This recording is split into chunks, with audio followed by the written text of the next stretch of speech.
Sa inyo pong lahat, mga kaibigan, nais ko po kayong batiin ng isang masaya at magandang gabi po sa inyong lahat. Kamusta po kayo?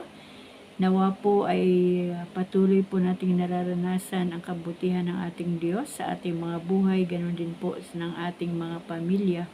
At salamat po sa Panginoon dahil sumapit na naman po ang gabi at makakapagpapahinga na naman po ang ating mga katawang lupa. Ngunit ako po ay hindi muna matutulog dahil nais ko pong ibahagi muli ang salita ng Diyos sa inyong lahat at ang pagpapatuloy po ng ating pagbabasa dito sa ating YouTube channel ng salita ng ating Panginoon at patuloy kong pinapasalamatan ang Panginoon sa kanyang gabay, sa kanyang patnubay sa buhay ko at nakakapagpatuloy po ako na magbasa ng kanyang salita.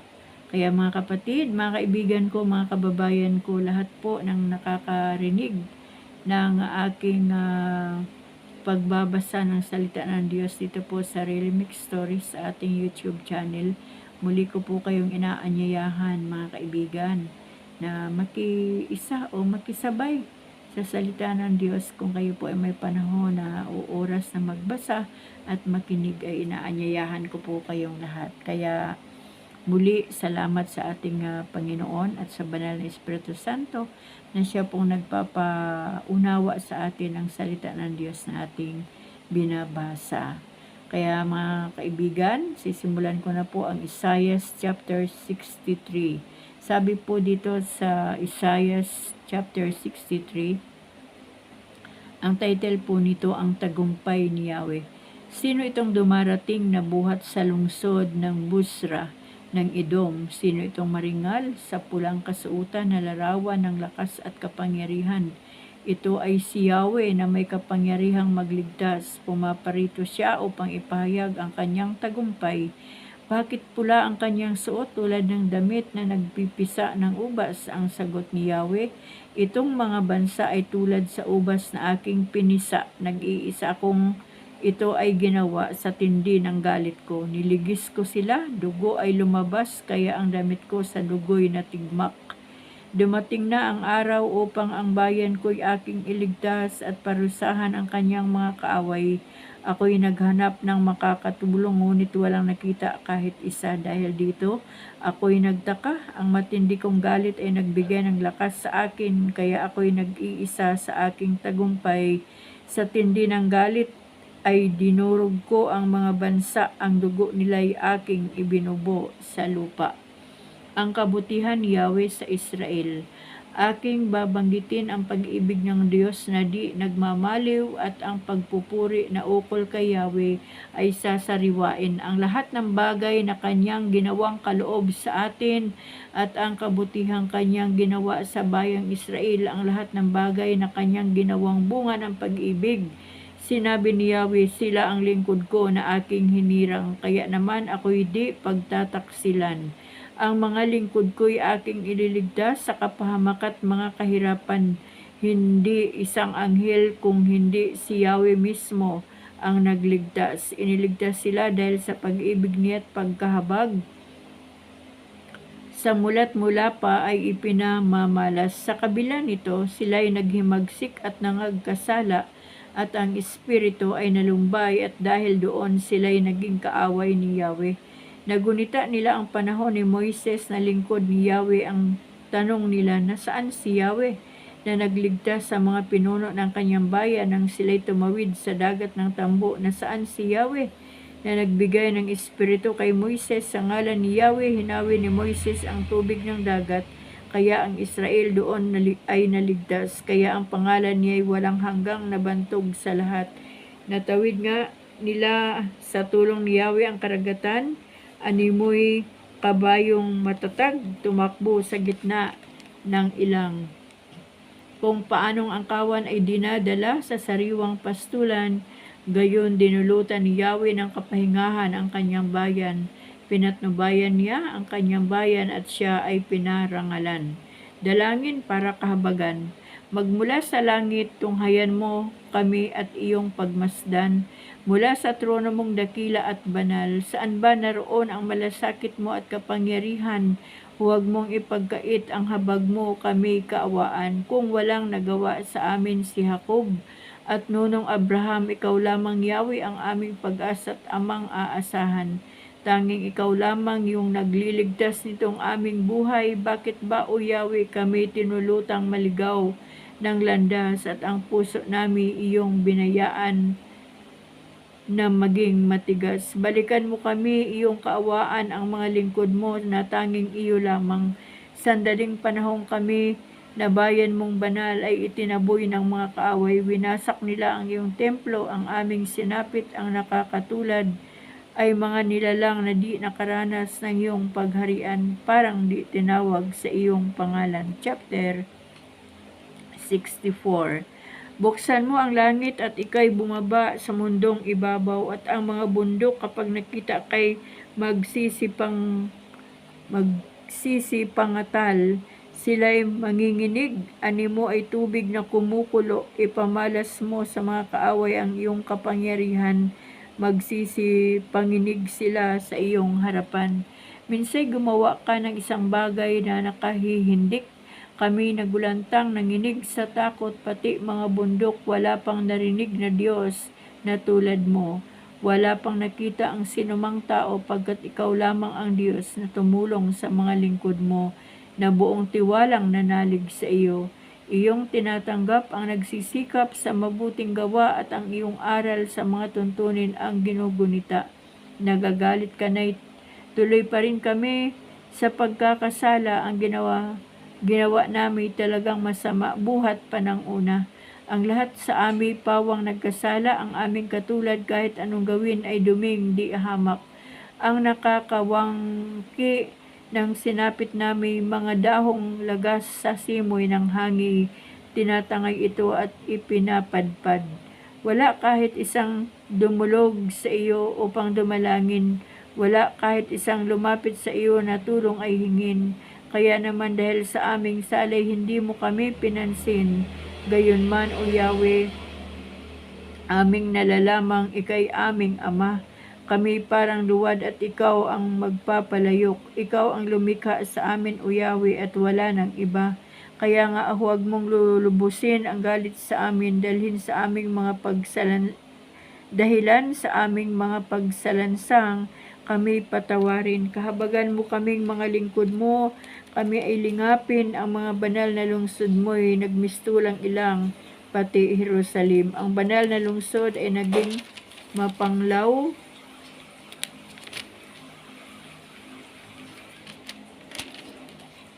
Ang banal na templo na sinasambahan ng aming magulang ngayon ay tupok na, sunog ng lubusan. Ang lahat ng dako na kawili-wiling pinagtitipunan, pawang wasak na rate, gumuhong tuluyan. Yahweh, aming Diyos, matitiis mo ba ang bagay na ito? Tatahimik ka ba habang naghihirap kami ng ganito?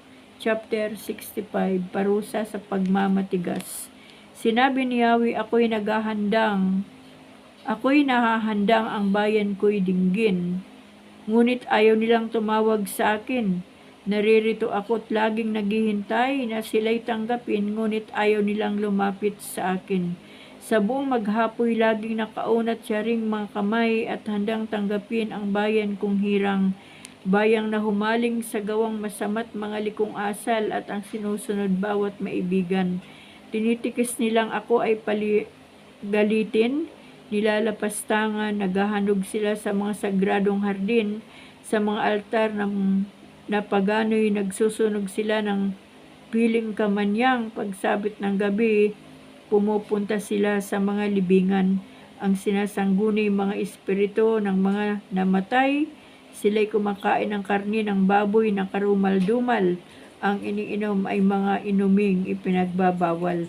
Ang sabi pa nila, kami mga banal di ninyo kaparis, kayo ay lumayo at sa amin ay huwag lalapit. Ang taong ganito sa aking harap ay di ko matitiis. Galit ko sa kanila ay tulad ng apoy na di mamamatay. Itong aking hato laban sa kanila ay iginawad ko na. Hindi maaring di sila magbayad, na ipasya ko nang sila'y parusahan sa ginawa nila at sa kasamaan.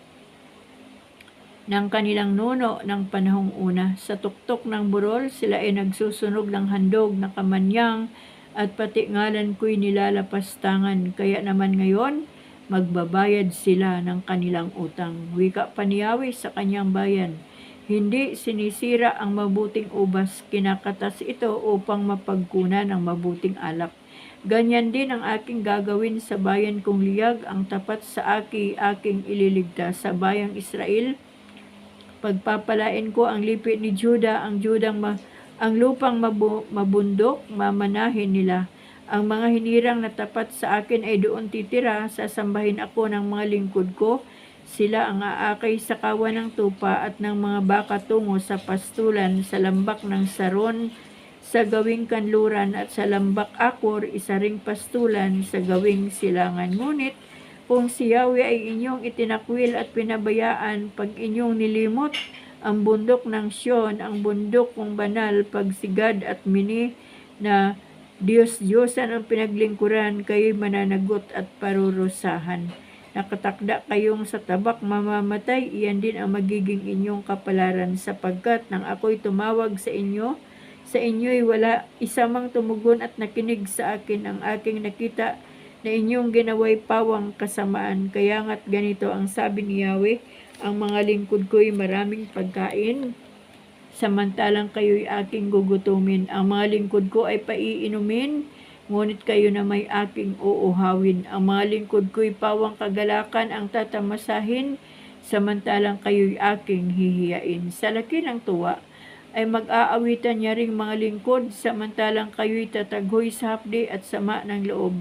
Ang pangalan ninyo'y pawang susumpain ng mga hinirang sa kamay ni Yahweh, ang Panginoong Diyos. Kayo'y mamamatay, samantalang sila na tapat sa akin may bagong pangalan. Sino man sa lupain ang may nais ng pagpapala ay doon humingi sa Diyos na tapat. Ang sinumang mga ngako ay doon manumpa sa pangalan ng Diyos na tapat. Ang hirap ng panahong nagdaan ay mapapawi na at malilimutan. Bagong langit at lupa. Ang sabi ni Yahweh, ako ay lilikha, isang bagong lupa't isang bagong langit. Mga pangyayaring pawang lumipas na ay di na babalik. Kaya naman kayo dapat na magalak sa aking nilalang, yamang nilikha ko itong Jerusalem, na ang aking pakay maging kagalakan ng mga hinirang. Ako mismo'y magagalak dahil sa Jerusalem at sa kanyang mamamayan. Doon ay walang panambitan o kaguluhan, doon ay wala ng sanggol na papanaw, lahat ng titira roon ay mabubuhay ng matagal. Ituturing pa rin na kabataan pa ang edad 100, ang hindi umabot sa gulang na ito ay pinarusahan. Magtatago sila ng mga tahanang kanilang titirhan, sa tanim na ubas ay sila ang aani. Di tulad noong una, sa bahay na ginaway iba ang tumira, sa tanim na halamay iba ang nakinabang. Tulad ng punong kahoy, hahaba ang buhay ng aking mga hinirang. Lubos nilang pagkikinabangan ang kanilang pinagpagalan. Anumang gawaing pagpagala nila ay tiyak magbubunga, hindi magdaranas ng mga sakuna yaong anak nila. Pagpapalain ko yaong lahi nila, maging susunod pa at magpakailan may iingatan sila. Ang dalangin nila kahit di pa tapos ay aking diringgin, ibibigay ko na yaong hinihiling. Dito'y sasalong parang magkapatid ang lobo at tupa, kakain ng damo pati ang leon tulad ng baka. At ang ahas namang pagkaialabok, kahit tapakan mo'y di ka mangangamba, magiging panatag, wala ng masama sa banal na bundok, sa bundok ng Sion ay walang pinsala o anumang masama. Ang paghatol ni Yahweh sa mga bansa. Chapter 66. Ito ang salita ni Yahweh, ang aking trono ay ang kalangitan at itong daigdig ang aking tuntungan. Saan ka gagawa? Paano mo gagawin ang aking templo na aking tirahan? Pahingahang dako, sa lahat ng bagay ang may likha ako, ang may likhay ako. Ako ang may-ari ng lahat ng ito. Ang uri ng tao na mahal sa akin at nakalulugod ay ang kahabag-habag at mababang loob sa aking salita. Siya ay may takot. Sinusunod ng tao ang balang maibigan, para sa kanila ay pareho lang ang handog na toro o kaya'y tao.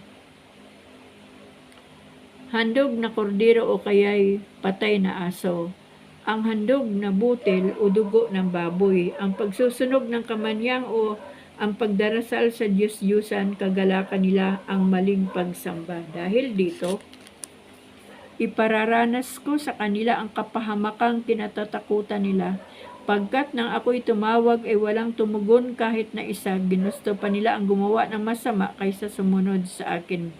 Dinggin ninyo si Yahweh, kayong natatakot sa kanyang salita, ang mga kalahi ninyo na namuhit nagtaboy sa inyo, dahil sa ngalan ko'y pinalayas kayo. Ang sabi pa nila, ipakita ni Yahweh na siya ay dakilain at iligtas niya kayo, para makita namin kayong natutuwa. Ngunit kahihiyan ang magiging wakas nila't sasapitin. Hayon, at sa lungsod ay nagkakagulo at mayroong ingay na buhat sa templo. Iyon ay likha ng pagpaparusa ni Yahweh sa kanyang mga kaaway. Ang banal kong lungsod ay nanganak, nagluwal na siya sa sangmaliwanag. Di pa sumasakit yaong kanyang tiyay, nanganak na siya, at isang lalaki yaong isinilang. May nakita na ba o nabalita ang ganyan? Isang bansang biglang isinilang. Ang Sion ay hindi maghihirap ng matagal at isang bansa ay isisilang. Ang wika ni Yahweh, huwag ninyong isipin na ang bayan ko'y hahayaang umabot sa panahong dapat nang ipanganak upang pigilin sa pagsilang. Magalak ang lahat, magalak kayo dahil sa Jerusalem. Ang lahat sa inyo na may pagmamahal, wagas ang pagtingin, kayo'y makigalak at makipagsaya. Lahat kayong tumangis para sa kanya, tatamasahin ninyo ang kasaganaan niya tulad ng sanggol sa dibdib ng kanyang ina. Sabi pa ni Yahweh, padadalhan kita ng walang katapusang pag-unlad. Ang kayamanan ng ibang bansa ay dadaloy sa iyong tila agos ng ilog. Ang makakatulad mo'y sanggol na buong pagmamahal na inaaruga ng kanyang ina. Aaliwin kita sa Jerusalem tulad ng pag-aliw ng ina sa kanyang anak. Ika'y magagalak pag nakita mo ang lahat ng ito. Ika'y malalakas at lulusog. Sa gayon, malalaman mong akong si Yahweh ang kumakalinga sa mga tumatalima sa akin at nagpaparusa sa mga kaaway. Darating si Yahweh na may dalang apoy at nakasakay sa mga pakpak ng bagyo upang parusahan ang mga kinamumuhian niya. Apoy at tabak ang gagamitin niya sa pagpaparusa sa mga nagkasala. Tiyak na marami ang mamamatay. Ang sabi ni Yahweh, malapit na ang wakas para sa mga naglilinis ayon sa tuntunin ng pagsambang pagano. Nagpo-prosesyon sa mga sagradong hardin at kumakain ng karne ng baboy, daga at iba pang hayop na karumal-dumal. Nalalaman ko ang iniisip nila at ang mga ginagawa. Darating ako upang tipunin ang lahat ng bansa at ang mga taong iba't iba ang wika. Malalaman nila kung paano ako kadakila. Malalaman din nilang ako ang nagparusa sa kanila. Ngunit magtitira ako ng ilan upang ipadala sa iba't ibang bansa. Susuguin ko sila sa Tarsis, sa Pul at sa Lydia, mga bagong sanay sa paggamit ng pana. Magsusugo rin ako sa Tubal at Javan, sa mga baybaying hindi pa ako nababalita sa aking kabantugan. Ipahahayag nila sa lahat ng bansa kung gaano ako kadakila. Bilang handog sa akin sa banal na bundok sa Jerusalem, ibabalik nila ang mga kababayan ninyo't buhat sa pinagtapunan sa kanila. Sila'y darating na sakay ng mga kabayo, asno, kamilyo, karwahe at kariton, tulad ng pagdadala ng mga handog ng butil sa templo, nakalagay sa malilinis na sisidlan. Ang ilan sa kanila at gagawin kong saserdote, at ang ilan ay Levita. Kung paanong tatagal ang bagong langit at bagong lupa sa pamagitan ng aking kapangyarihan, gayon tatagal ang lahi mo at pangalan. Tuwing araw ng pamamahinga at pista ng bagong buwan, lahat ng bansa ay sasamba sa akin dito sa Jerusalem. Sa kanilang paglabas ay makikita nila ang bangkay ng mga naghihimagsik laban sa akin. Ang uod nakakain sa kanila'y hindi mamamatay, gayon din ang apoy na susunog sa kanila. Ang kalagayan nila'y magiging kasuklam-suklam sa sangkatauhan. Yan, purihin po ang ating Diyos, mga kaibigan. natapos na po natin ang aklat ni Isaias at napakarami po ditong mga paalala, napakarami din po ditong biyaya, napakarami din po ditong galit na ipinahayag ang ating Diyos na si Yahweh. Ano po? Kaya tayo po ay huwag huminto sa pagbasa ng Biblia upang malaman pa natin ang mga bagay na ginawa at gagawin pa ng ating Panginoon. At meron lamang po ako ditong i-highlight, mga kaibigan, dito sa Isaiah chapter 65 verse 24. Sabi po dito, ang dalangin nila kahit di pa tapos ay aking diringgin, ibibigay ko na yaong hinihiling. Sino po yung sila?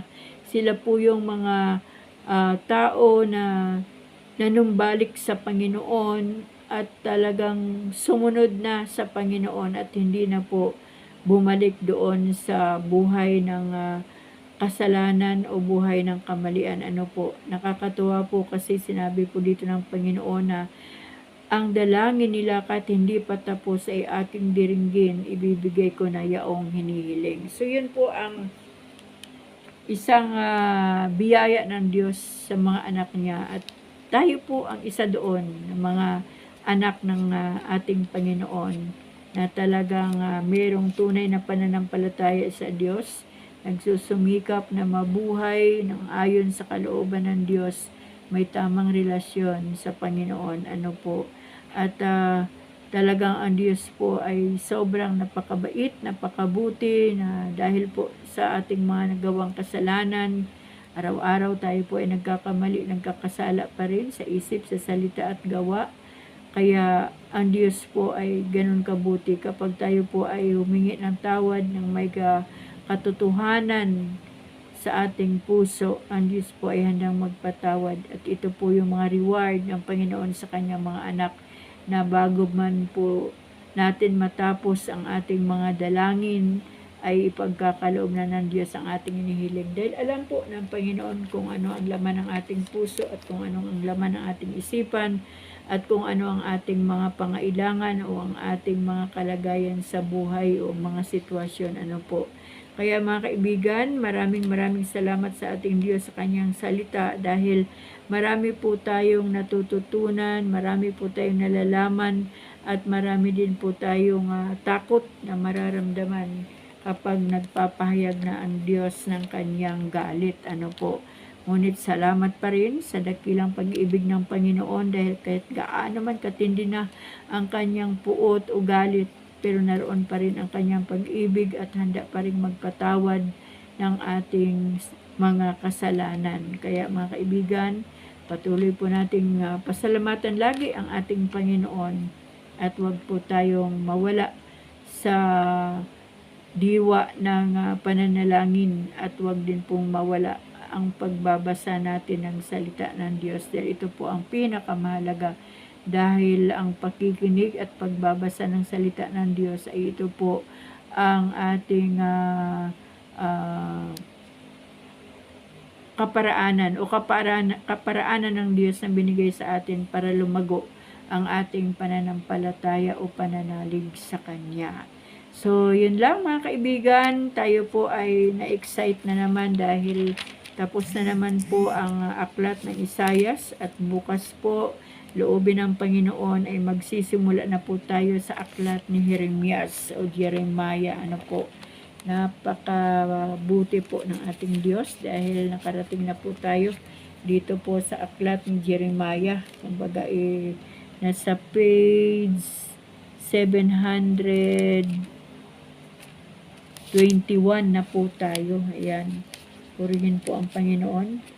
Tayo po ay pang 134 days na at salamat sa Panginoon, halos sa 4 na buwan na tayong nagbabasa ng salita ng ating Panginoon at salamat sa Diyos dahil habang tumatagal ay kinakauhawa na po natin ang pagbabasa ng salita ng Panginoon at nawa po mga kaibigan, tayong lahat na mga anak ng Diyos ay patuloy po tayong uhawin ng Panginoon sa kanyang salita. Patuloy po tayong mamuhay ng naaayon sa kalooban ng Diyos at maging focus nawa ng ating mga puso't isipan, ng ating buhay, ang mga bagay na makalangit. Ano po? Sino po ba ang nasa langit? Wala pong iba kundi ang ating Panginoon. Kaya focus po natin ang ating puso't isipan, ang ating buhay sa ating Panginoon. Kaya mga kaibigan, dito na naman po magtatapos ngayong gabi ang ating pagbabasa ng salita ng Diyos. At salamat dahil sa araw ng bukas ay sisimulan na naman po natin ang aklat ni Jeremias. Maraming salamat po sa inyong pagsubaybay. Salamat po sa inyong panunood ng aking mga videos, ng pakikinig, ng aking mga videos dito sa ating channel sa Really Mix Stories. At patuloy niyo po akong i-subscribe mga kaibigan sa mga bago nating listener dyan. Ay i-subscribe niyo po ang aking channel para po ma-update po kayo ng aking Bible reading sa bawat araw. Ano po? Kaya ako po ay nagpapasalamat din sa inyong suporta. Salamat po sa mga bagong subscribers natin at mula po doon sa mga kauna-unahan nating subscribers, ngayon po ay nasa 3,214 na po yata tayo. Kaya maraming salamat po sa inyong lahat. At wala po akong ibang dalangin sa mga sandaling ito o sa bawat araw ng ating buhay ay kasama po kayo sa ating dalangin na talagang nawa mga kaibigan ay makilala talaga natin ang Panginoon at ibigay talaga natin sa Diyos yung ating mga buhay ng totohanan dahil talagang sa mga nangyayari po ngayon ay nagpapakita na po talaga ang Panginoon ng mga bagay na malapit na po siyang dumating. Kaya nawa po tayong lahat ng mga anak ng Diyos ay laging handa na ang ating mga ilawan ng ating pananampalataya ay may mga langis at mayroong nakareserbang mga langis ng pananampalataya upang sa ganon hindi po mamatay ang ating ilaw, ang ilaw ng ating pananampalataya kay Kristo hanggang sa madatnan po tayo ng Panginoon na naghihintay sa Kanya. Ano po, yun lang naman po ang mahalaga sa Diyos, yung madatnan niya tayo na naghihintay sa Kanya ng punong-puno ng pananampalataya sa Diyos. Kaya mga kaibigan, nawa po ay maging seryoso po tayo lalo na sa panahong ito.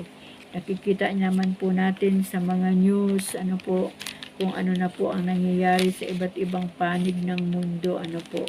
Kaya maging handa po tayo palagi.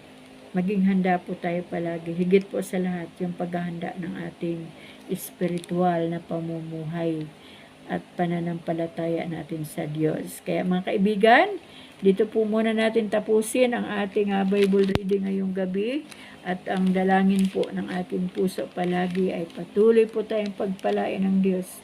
Hindi lamang sa mga material na bagay o sa mga salapi, higit sa lahat, ang pagpapalang espiritual po ay maranasan nating lahat.